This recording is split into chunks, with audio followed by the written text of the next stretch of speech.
यदि उपासक में तीन बातें नहीं है तो अभी थोड़ी गड़बड़ी है। इसको बैठा लो, जीवन में काम आएगी, ये वस्तु काम आएगी, क्योंकि विपक्ष जोरदार है, माया कोई साधारण नहीं है। विश्वासी साधक का भगवान स्वयं जुम्मा ले लेते हैं कि मेरे प्रभु जो करेंगे वो मंगल करेंगे। तो परिस्थिति बुरी दिखाई दे सकती है, परिस्थिति भयावह दिखाई दे सकती कि अब तो सब गया ऐसा लगेगा, लेकिन वो बहुत बड़े के हाथ में नियंत्रित है परिस्थिति। देखते देखते उस परिस्थिति का परिणाम निश्चिंत, निःशोक और निर्भय कर देने वाला हो जाएगा। साधन पथ पे हम इनको आदर्श मानकर चलें तो बहुत जल्दी आनंद आ जाए। अब हमें किसी भी अड़चन से कोई भय नहीं, किसी भी अड़चन से भय नहीं। आप ये खिलवाड़ मत समझे, किसी भी अर्थ कोई तुम्हें नहीं रोक सकता आप श्री जी से मिलने के लिए। साधक तीन बातें आरंभ से देखे कि हमारे जीवन में आ रही हैं कि नहीं। पहली बात, भगवान पर पूर्ण श्रद्धा विश्वास। अनंत ब्रह्मांडों के स्वामी हैं, काल भी उनके अधीन है। डरना क्यों भाई, किस बात का डर लगना है? अगर डर है, भय है, तो अभी श्रद्धा विश्वास स्वामी में नहीं है। अगर हमें हृदय में कष्ट अपना प्रभाव पहुंचाना चाहता है तो जैसे कोई ठंडी से बहुत कांप रहा हो और माता दौड़कर आवे, अपने हृदय से लगा के अपने शरीर का ताप देकर उसकी ठंड को दूर कर दे, ऐसे प्रियाजू करती है, ऐसे प्रियालाल करते हैं। ये कहा कहो बड़ भाग, नित नित रति हरिवंश हित, नित बरधत अनुराग, यह जो कृपा हरिवंश की। ये आपनो भाग आपन मुख, कहा तुझ श्री हरिवंश बल, हरिवंश भरोसे भय निडर, सो नित गर्जत हरिवंश बल। देखा है कष्टों की बौछार है, ऐसे जैसे ऊपर से वर्षा हो रही है, भगवान शेष फणों का छत्र, संवर्तक मेघ प्रलयंकारी वर्ष रहे, गिरिराज जी का छत्र। ऐसे भक्त को कृपा छत्र से हर समय सुरक्षित रखा जाता है। भक्त बनने के लिए कोई विशेष लायकात की आवश्यकता नहीं। मैं समस्त गुणों से हीन, पर मैं अपने प्रभु का, बस यही लायकात है। प्रभु की सिवा यदि आपका कोई अन्य आश्रय तो आपको धोखा लगेगा, नहीं तो सच्ची कह रहे हैं इसी जन्म में निहाल हो जाओगे। एक बात केवल स्वीकार करो कि प्रभु के सिवा मेरा कोई नहीं है, और है भी नहीं। स्वीकार कर लोगे तो तुम्हें अनुभव में आने लगे। हम प्रतिपल देखते हैं, प्रतिपल, वो केवल अपनापन चाहते, केवल अपनापन, कोई दूसरा नहीं होना चाहिए। बस कहां बाहर तो देखो आप सब हमारे हो, अंदर से नहीं। अंदर से आप सब श्री जी के हो और हम आपके सेवक हैं। बाहर से आप गुरु मानो, जो भाव मानो, वो आपको श्री जी जाने। अंदर से हमारे आप श्री जी के जन हो और हम आपके सेवक हैं। बाहर से कुछ भी व्यवहार मानो, कोई बाहर से व्यवहार का कोई अस्तित्व नहीं, अंदर की बात का अस्तित्व होता है। आप सब हमारी स्वामिनी के परिकर हो, हम आपके दास हैं। बस इस बात से हमारा अपनापन आपसे है, नहीं श्री जी के सिवा किसी से कोई अपनापन नहीं। कि आप इसका प्रभाव समझिए। प्रभु को सिर्फ अपनापन चाहिए, सिर्फ अनन्यता। यदि उपासक में तीन बातें नहीं है तो अभी थोड़ी गड़बड़ी है। पहला, दृढ़ श्रद्धा विश्वास। दृढ़ श्रद्धा, अब नहीं, अब नहीं, अब नहीं, अब तो हाथ उठने का समय आ गया। अब क्या, अब नहीं, अब गाहक मत फंसाओ, बाजार बंद करो, हाथ उठा लो, चलो अपने घर चलो, समय आ गया, घर चलने का समय है। नहीं तो कलयुग अपनी बाजार ऐसी फैला देगा कि भूल जाओगे कि घर भी जाना है। दूसरी बात, जो गुरु ने भजन दिया उसमें तत्परता सच्ची मानिए। जीवन भर कभी इस प्रमाद को गुरु कृपा से आने का अवसर नहीं दिया गया कि चैन से सोए हों और चैन से खाए हों। पूरे जीवन कभी सुविधाओं को स्वीकार नहीं हुआ, पर साधन मार्ग में कभी भी शिथिलता नहीं हुई, तत्परता है। प्रभु पर पूर्ण श्रद्धा विश्वास और गुरु प्रदत्त साधन पर तत्परता, और तीसरा खास विषय इंद्रियों से भोगों को न भोगना। तब ये जो रंग है परमार्थ का, तब अब 2-4 माला की मनमानी आचरण किए कहते हैं हमें भगवदानंद की स्फूर्ति नहीं होती। आपने रास्ता रखा है भगवदानंद का, बाजार लगाए बैठे हो अंदर हृदय में अन्य आसों की, अन्य भोगों की, अन्य चाहों की, अन्य मान्यताओं की। अरे खाली करो, ये सब माया का खेल है। एकमात्र प्रभु, बस जब ठन जाएगी ये बात। अच्छा गौर से देखो क्या है, जब चलोगे तो क्या होगा, चलने की तो सोचो, उस दिन की सोचो जिस दिन चलना है, और किस दिन चलना है पता ही नहीं है, तब तो और होश में हो जाओ। आपको कोई भी यहां सहयोग देने वाला नहीं, कोई भी वस्तु आपकी नहीं, कुछ भी आपके साथ नहीं जाएगा। तो होश में हो जाओ, संभाल लो, आगे की गति मत बिगाड़ो। 3 बातों पर ध्यान दीजिए, श्रद्धा और विश्वास अटूट अपने इष्ट पर। दूसरी बात, हमारे हृदय में जो गुरुदेव ने उपासना का बीज रोपण किया, तत्परता।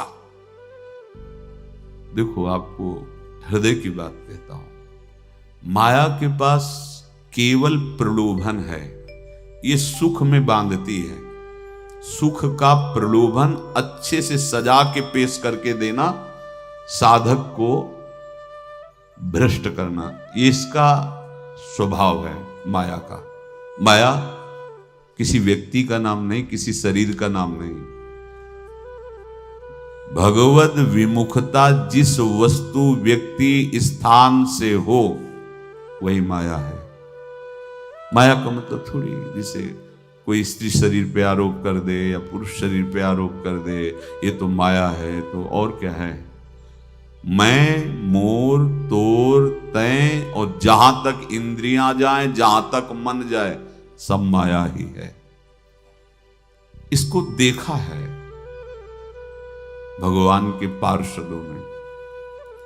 ये क्या करती है, चमकीली लेबिल लगाकर, सुख का चारा डाल करके जीव को बांधती है। इससे सुख मिलेगा, बहुत सुंदर है ये वस्तु, ये शरीर, ये व्यक्ति, ये स्थान, ये पद, इससे वो बांधती है। विवेक ऊपर की लेवल का तत्काल ऑपरेशन करता है, वो आंतरिक विषय पर दृष्टि डालता है तो सब खोखला निकलता है, बाहर निकल क्रॉस कर जाता है। होए विवेक मोह भ्रम भागा, तब सब विषय विलास विरागा। अज्ञानी उसी आकर्षण सुख में बंध जाता है, और सुख तो था नहीं, बंधन इतनी जोर का हो गया, अब मुक्त हो सकता नहीं, तो उसके हृदय में लगता है इसके बिना जी नहीं सकते, इस नशा के बिना, वस्तु के बिना, व्यक्ति के बिना। और एक सूक्ष्म बात, वो जब आपको सुख देगी तो आपको स्वतंत्रता का आभास कराएगी, और जब आप उसको छू लेंगे तो आपको परतंत्र बना देगी, भयभीत कर देगी। तो आप डाउन होकर के अपने अस्तित्व को मिटाकर पूरा जीवन बर्बाद कर देंगे। इन शब्दों को लिख लो, अपने हृदय में लिख लो। माया सुख में बांधती है नहीं उसके पास सुख।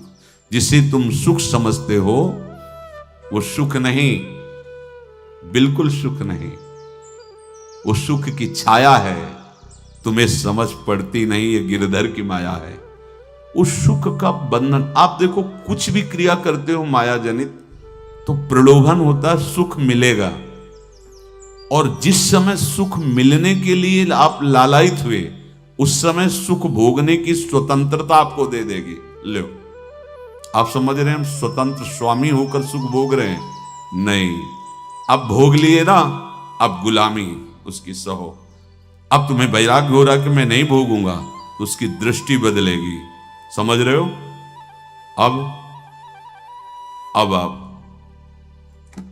अपने आप को पूरे शरणागत कर दिए, हर तरह से तुम्हें बांध करके भगवत विमुख करके नष्ट कर देगी। ये बात अच्छे से समझ लो, अच्छे से।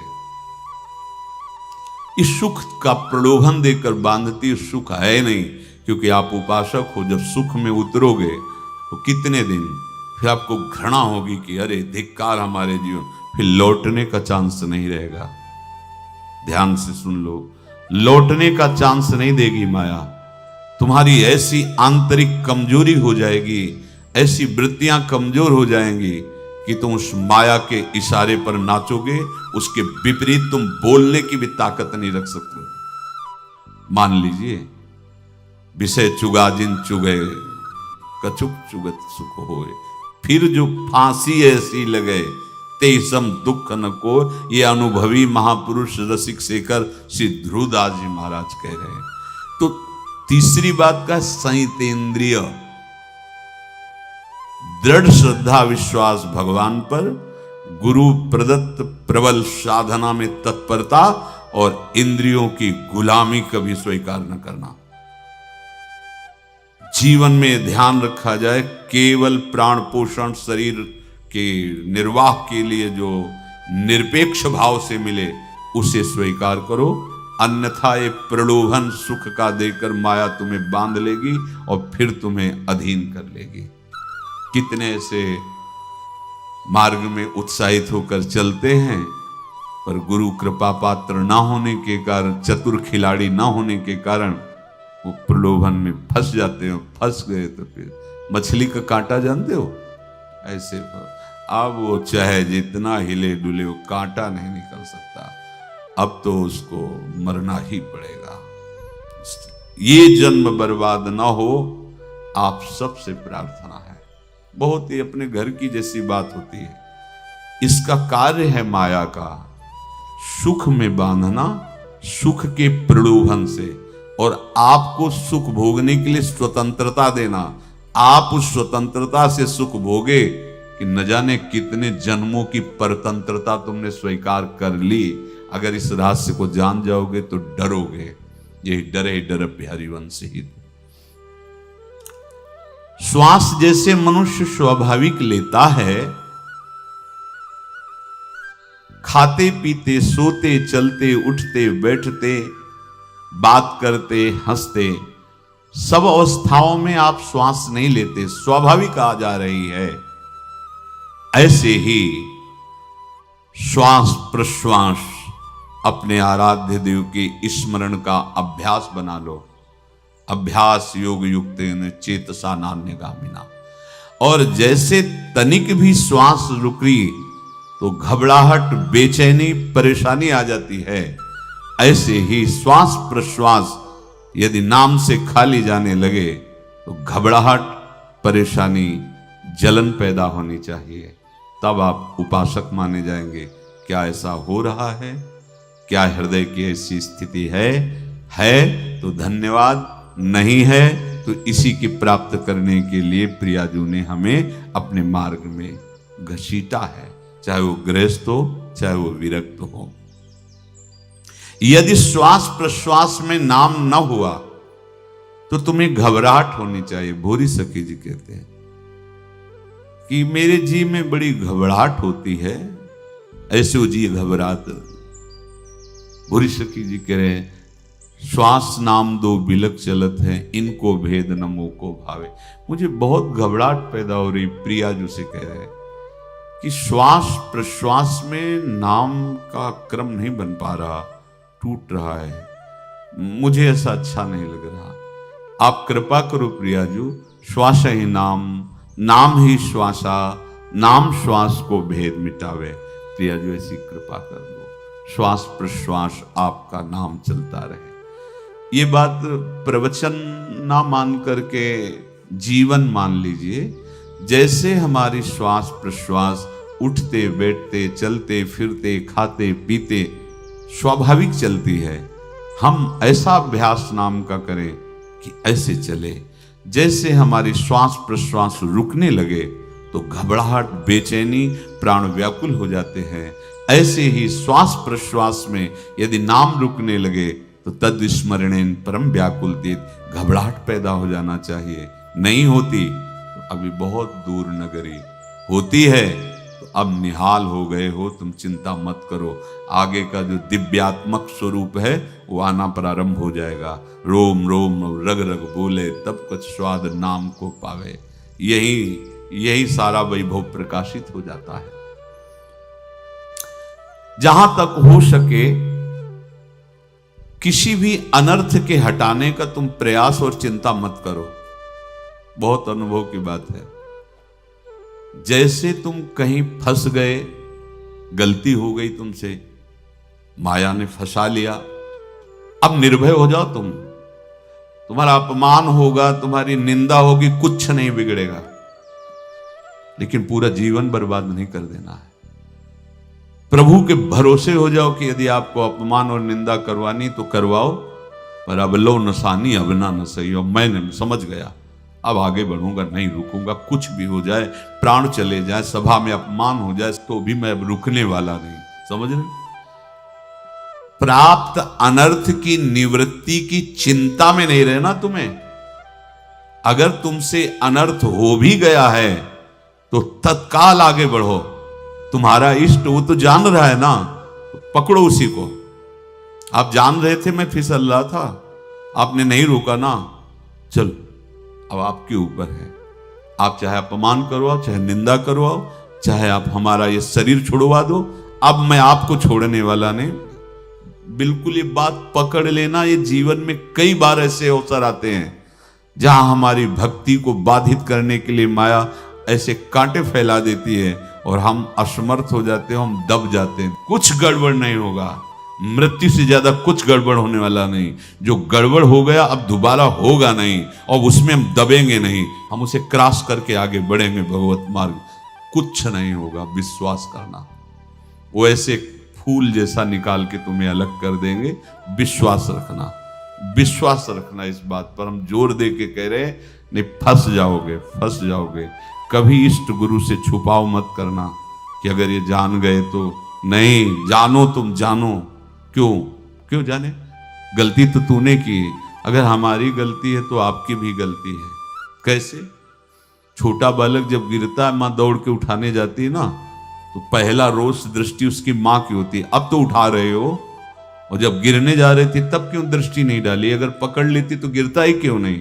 तुम्हारी मायाबाजी पसारी विचित्र, सुन मुनि मोहे काकी कोड़, कह हरिदास तुम्हारे हम जीते।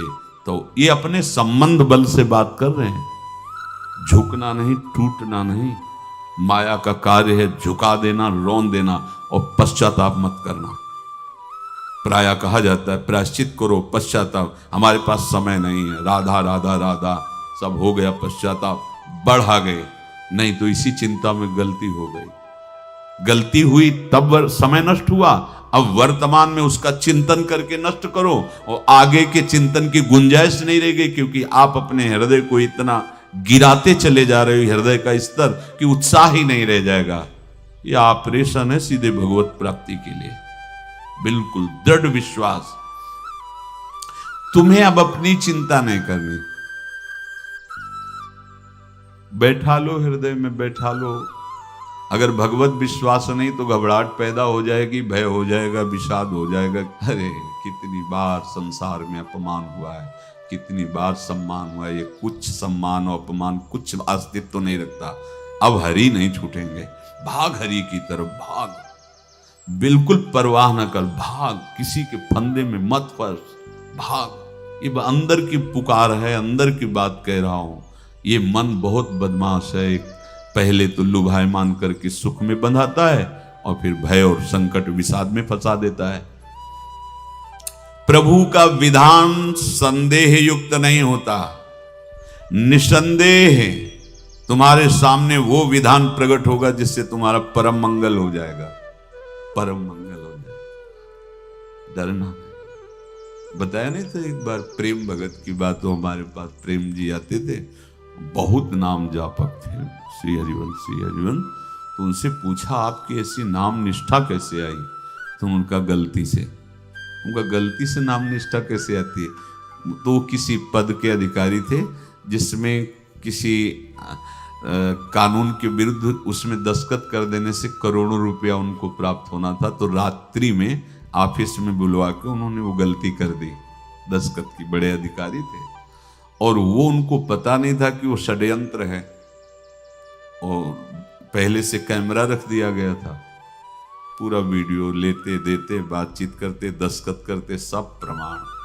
तो सुबह जो उनकी आरती उतारी गई समाज में, तो बस घर वाले भी उनसे कि जैसे पुत्र थे पत्नी कि पिताजी पापा आपसे ऐसी आशा थी, मार दिया हम सब लोगों को आपने। कब हम लोगों ने धन की मांग की आपसे, आप इस अवस्था में ऐसा कर। तो घर से ये वचन और बाहर तो सब उपहास उनका, और उन्होंने निश्चय किया रात्रि में आत्महत्या कर लेंगे। कर्म बड़ा विचित्र होता है। पर वो वृंदावन पहले से आते थे और हरिवंश उपासकों से मिलते रहते थे। गुरुदेव भगवान से भी उनका परिचय था।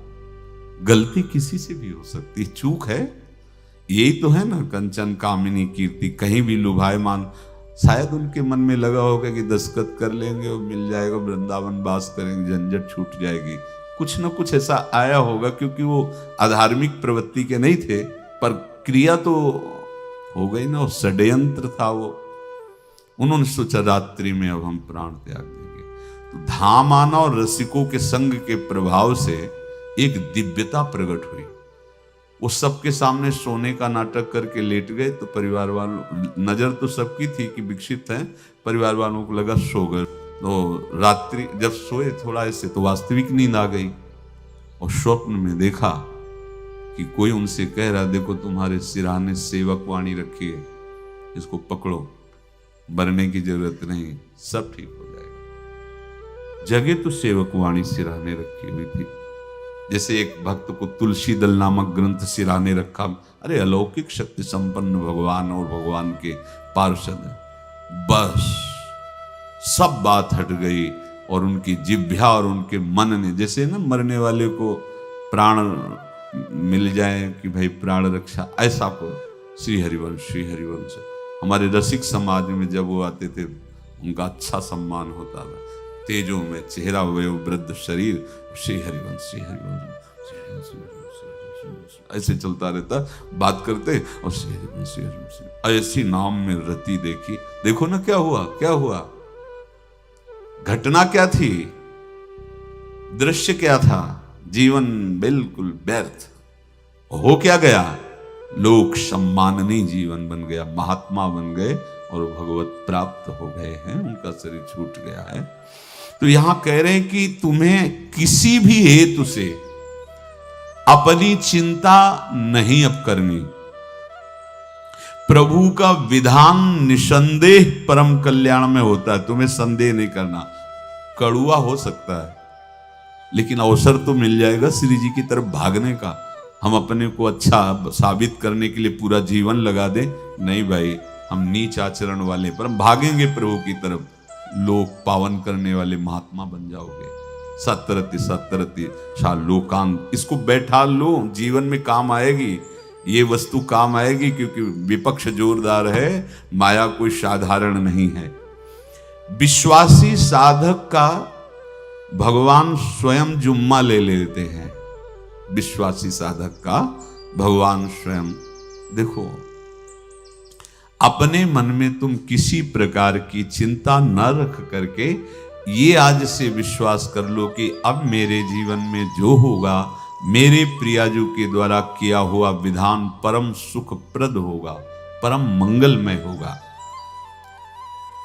विश्वासी भक्त का जब ये स्वभाव निश्चय हो जाता है कि मेरे प्रभु जो करेंगे वो मंगल करेंगे, तो परिस्थिति बुरी दिखाई दे सकती है, परिस्थिति भयावह दिखाई दे सकती कि अब तो सब गया, ऐसा लगेगा। लेकिन वो बहुत बड़े के हाथ में नियंत्रित है परिस्थिति।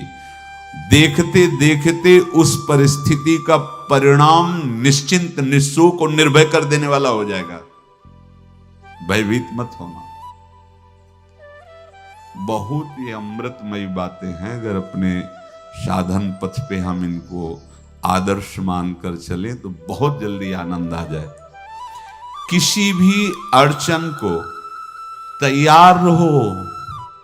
ये काल क्षेत्र है, मृत्यु क्षेत्र है। कुछ भी, कभी भी, कहीं भी, कैसे भी, सब के सब मर सकते हो। अभी यही खंबा टूट जाए, बिल्डिंग गिर जाए, सब मर जाओगे। कहां जाओगे? जहां ऐसे सुन रहे हो ना, ऐसे निकुंज में चलेंगे। अब हमें किसी भी अड़चन से कोई भय नहीं, किसी भी अड़चन से भय नहीं। आप ये खिलवाड़ मत समझे। किसी भी अर्थ कोई तुम्हें नहीं रोक सकता आप श्री जी से मिलने के लिए। ये आगंतुक भय एक स्वाभाविक होता है। जैसे पूज्य श्री मंगनानंद जी सरकार सेनपुर, बहुत उच्च कोटि के ब्रह्मलीन महापुरुष, तो एक चौकी पर ऐसे बैठे हुए थे और बहुत से ऐसे संतजन, परमहंस सब बैठे हुए थे और ब्रह्म चिंतन के विषय में चर्चा चल रही थी। तो एक संत आगंतुक ब्रह्म आए ऐसे गंगा किनारे। तो उस समय स्वामी जी कह रहे थे मंगनानंद जी कि एक होता है विचार भय, वो संतों में कभी नहीं होता है, और एक होता है तात्कालिक भय, वो सबको व्याप्त हो जाता है। तो उन्होंने कहा कि स्वामी जी, वैसे हम आपका आदर करते हैं, लेकिन इस बात पर हमारा मतलब मन नहीं बैठ पा रहा है कि जो ब्रह्म स्वरूप को जान गया उसको विचार भय तो होगा ही नहीं, लेकिन स्वाभाविक भय कैसा हो सकता है? वो तो सिद्ध पुरुष थे। उनका स्वामी जी बैठो, प्रसंग पूरा होने के बाद फिर आपका उत्तर हो जाएगा। ऐसे चौकी लगाई, बैठे, और बैठे थे बट वृक्ष के नीचे। तो एक जैसे बाज है, गीद पक्षी है, उस समय तो वो संध्या का समय था, आके ऐसे जे ही बैठा तो खरबर खरबर वो डाल, तो महाराज चौकी के नीचे हो गए, जो गंगा किनारे से आए थे ना। तो कहा स्वामी जी, ये विचार भय है या स्वाभाविक भय है या आपको ब्रह्म चिंतन या ब्रह्म बोध नहीं? तो हंस दिए, बोले उत्तर मिल गया। ये स्वाभाविक, जैसे अभी बंदर चीख दे तो सब घबरा जाओगे ना, विचार भय नहीं है ये आगंतुक स्वाभाविक भय। भय विचार भय कि अब जो है ऐसा होगा, ऐसा हो सकता है, नहीं नहीं, वही प्रसंग चल रहा है। भगवान प्रमाण देते चले जा रहे हैं। देखो, कोई भी भय, कोई भी अड़चन अब तुम्हारा अमंगल नहीं कर सकती, पक्का मान लीजिए। डरो मत। देखो, इसमें इसीलिए प्राणों की बाजी लगा के, अब हमारे प्राण नहीं हैं, हमारे प्राण प्राणनाथ को समर्पित हैं। मेरे प्राणनाथ श्री श्यामा, तो क्यों भय करें? तो हम ये सब कर किसके लिए रहे? श्यामा जी के पास पहुंचने के लिए। श्यामा जी के पास पहुंच गए, हमें श्यामा जी के पास जाना है। ये बिल्कुल छोटी मोटी बातें, अंदर ये जो सांसारिकता है, इसका त्याग करो। आप इस बात को समझो। गुरु गोविंद सिंह, लाखों की समाज बैठी हुई थी। उन्होंने कहा कि अगर तुम आजादी चाहते हो तो तुम्हें अपने प्राण देने पड़ेंगे हमें। खड़ा हो कोई व्यक्ति जो अपने प्राण देना चाहता है, मैं उसे आजादी। आजादी दो प्रकार की, एक प्राकृतिक आजादी और एक दिव्य आजादी, दोनों देने में समर्थ थे गुरु गोविंद सिंह। हाँ, ये सिखों के आचार्य हैं। बहुत ही अध्यात्म बल और शारीरिक बल से भी पुष्ट, एक खड़े हुए हिम्मत कर, बोले आ। गड़ासा हाथ में अंदर गए और ऐसा लगा कि उनकी गर्दन उतार दी गई और ऐसे रक्त प्रवाह सा नाली से बहा, जो सबको दिखाई दे रहा था। और कोई है? जब पता ही चल गया कि गर्दन उतारी जा रही, रक्त प्रवाह, वो कहते मुझे तुम रक्त दो, प्राण दो, मैं तुम्हें आजादी दूंगा। 2 3 4 5 अंदर ले जाते, ये आभास भी नहीं होने दिया कि वो जीवित है। 5 दिया, पूरी सभा में 5 तैयार बोले ये पंच प्राण प्यारे हैं, भाई इतने से एक एक से 1.25 लाख को परास्त कराऊं, देखना मेरा नाम गुरु गोविंद सिंह न धराऊं, यदि एक एक से 1.25 लाख को परास्त, क्योंकि प्राणों की बाजी समर्पित कर दी। अब क्या भय, माया से आजादी प्राप्त करने के लिए भयभीत होना तो बिल्कुल जीवन में छोड़ दो। विचार भय नहीं होना चाहिए, ये स्वाभाविक भय होगा।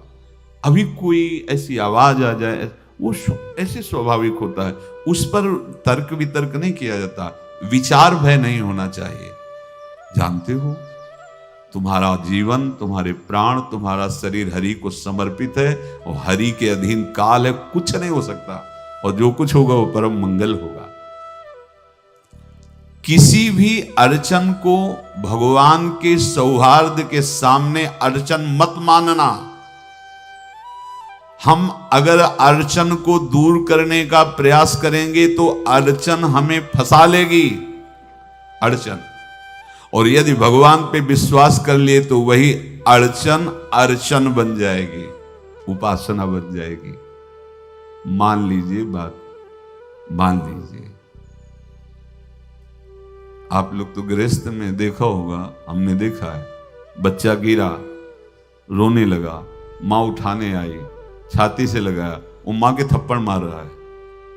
यद्यपि वो कुछ जानता नहीं, पर भाव जब उसके देखे, बलिहार है इस वात्सल्य की, बलिहार है, ये माँ को मार के कह रहा है, थप्पड़ मार के, अब तू छाती से लगा रही, जब गिरा और चोट लगी तब तू कहाँ थी, क्यों ले उठाया, ये अधिकार। हरि वो तो अल्पज्ञ माँ है, पर हम तो सर्वज्ञ हरि के वात्सल्य में डूबे हुए हैं। हमको तो भय बिल्कुल नहीं होना चाहिए। हाँ, जानबूझकर इसका दुरुपयोग मत करना। विश्राम की तरफ सत्संग जा रहा है, ध्यान से सुनो। कोई भी अड़चन, अब हमको प्रयास नहीं करना उसको दूर करने का, ये जिम्मेवारी हमारे प्रभु की है। और प्रभु के ऊपर अगर आपने भरोसा दृढ़ कर लिया तो हर अड़चन अर्चन बन जाएगी, भगवान की पूजा बन जाएगी। पर देखो, इस बात को लेकर के हमें अशुद्ध आचरण नहीं करना, गंदी बात पे नहीं उतर जाना कि आप बचा लेना जो भगवान हो, तो नहीं बचाएंगे, हम तुम्हें बता रहे हो। अगर उनको चैलेंज करोगे ना कि सत्संग में सुना है कि आप बचाते हो, बचा लेना भला, तो नहीं बचाएंगे। क्या करेंगे? डबल पिटाई करवाएंगे तुम्हारी, क्योंकि सुन के भी तुम मनमानी कर रहे हो ना, और जब पीटोगे फिर रोगे तो फिर बचा लेंगे। ये लीला बिहारी गुरु हैं, बहुत करुणामय है, इनसे उल्टा मत खेलना, नहीं तो अगर ये उल्टा खेलने लगे तो तुम पहचान ही नहीं पाओगे। कह रहे हैं अपने आचरण को जानबूझकर अशुद्ध ना करो, तुम्हारी सारी बुराइयों की जिम्मेवारी हरि ले लेंगे। शब्द पर ध्यान दीजिए, जानबूझकर तुम अपनी बुराइयों का प्रयोग मत करो, तुम्हारे में जो बुराई है वो श्री हरि स्वयं स्वीकार कर लेंगे। वो ठीक है, जैसे आग में मल पड़े या चंदन या लोहा पड़े या लकड़ी, आग सबको अपना रूप दे देती है, ऐसे हर बुराई हरि में जाके परम सद्गुण बन जाती है। हम जितना अपने आप को अच्छा बनाने का प्रयास करेंगे, ये संसारियों के समझ में नहीं आएगा, परमार्थ के पथिकों के लिए बात है, और यही विश्राम हो जाएगा। हम अपने आप को जितना अच्छा और बड़ा बनाने की कोशिश करेंगे, उतना ही हमारा प्रयत्न हमको नीचा गिरा देगा। यदि हम अपने को भगवान के आश्रित कर करके उनके नाम का जप और उनकी आज्ञा पे चले तो इतने अच्छे बन जाओगे, बिस्तरे सब जग विमल कीरति साधु संगति नाटर है। इतने महान बन जाओगे कि विश्व आत्मा भगवान जब हृदय से लगा लिए तो जा पर कृपा राम की हुई, ता पर कृपा करे सब कोई। सुर नर मुनि प्रसन्नता ऊपर, सोई विजयी विनयी गुण सागर, तास सुजस त्रैलोक उजागर। इसलिए सत्संग का मनन करो और ये जीवन व्यर्थ ना जाने पावे, सावधान आप रहो, और निर्वाह हमारी लाडली जू करेंगी। और ये जन्म हम सबको लाडली जू की प्राप्ति के लिए मिला है, और पक्का पक्का विश्वास करो लाडली जू हमें मिलेंगी, पक्का विश्वास करो। इस पे संशय मत रखना। हम किसी साधन बल से नहीं कह रहे कि तुम्हें लाडली जो मिलेगी। लाडली जो मिलेंगी उनकी कृपा से, उनके दुलार से, उनके आकर्षण से। अब हमारा निश्चय हो गया है कि लाडली जो बोले आपका, हमारा मतलब सबका। ये जितने आप सब बैठे हो, आपको पता नहीं आपके कितने भाग्य प्रकाशित हो रहे हैं लाडली जी की कृपा से। अगर पता चल जाएगा तो अहंकार आ जाएगा। धैर्य पूर्वक सत्संग का मनन करो और उसे अपने आचरण में उतारो। शेष चर्चा आगे। श्री राधा वल्लभ।